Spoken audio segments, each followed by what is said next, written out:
Pet Sematary is one of those books that you read once and then never again, but it does sort of stay with you. It's not a particularly strong book, but it's probably King's grimmest work. In the story, a family moves to Maine and a local shows them the sights, including a rather unusual inclusion, the local pet cemetery. After the family cat is killed by a truck, you learn that there is a second cemetery where pets can be buried and they'll come back to life. Although they come back evil.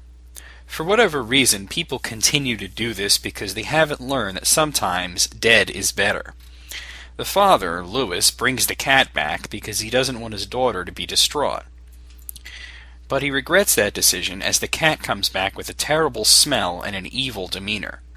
However, when Lewis's young son Gage is also killed in a road accident, he goes a little crazy, which is of course completely understandable, and exhumes his son's body for resurrection.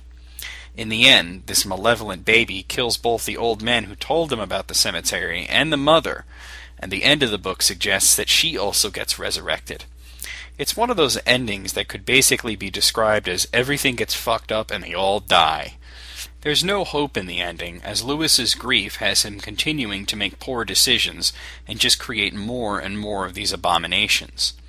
The movie is cast by pretty much unknowns, except Tasha Yar from Star Trek as the mom, and Stephen King has one of his typical cameos, this time as a priest. The film follows the book really well, though it's been a long time since I read the book and I don't plan on reading it again, so it could be off on some small details, I'm not really sure. I don't remember the ghost of the boy who Lewis was unable to save following him around, though I think the daughter did dream about him. These sequences reminded me more of an American Werewolf in London than anything else. The film has some good special effects, and it surprisingly doesn't pull any punches, not even with the ending. Little Demon Baby is creepy as hell, and as my friend Joe puts it, kids are creepy. And this is one of the creepier creepy kids movies. The images in the movie are also quite good. They do an excellent job of recreating the dual cemeteries. It's pretty much exactly how I pictured it. That being said, the main actor, Dale Midkiff, who plays Lewis, is painful to watch.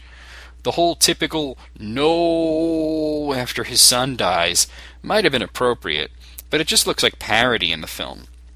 Probably the worst is when he finally kills the evil cat, and he's shouting, "Play dead! Be dead!" It's a terrible line, and it's delivered in an appropriately terrible way. I already pointed out that the biggest star is Denise Crosby, and she does a good job, but every other actor puts nothing more into their character than a main accent. The old man cracks me up. He's completely deadpan, even when he's trying to warn Lewis off of resurrecting his son, and describing how someone once did this and the abomination it created.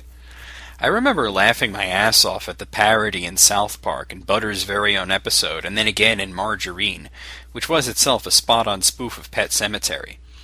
When the spoof is better than the film, it doesn't bode well for the film. That being said, I don't want to be unfair. If you're looking for a cheap scare, you could do worse, and the ending is suitably creepy, even though it'll stay with you similar to the book, and the film version is probably more suited for a repeated watch than the book was to a repeated read. It's a below-average movie, and the acting is just painful, but it could be worth it if all you want to do is eat popcorn and scare the fuck out of yourself, so there is that. I give Pet Sematary a 4 out of a possible 10.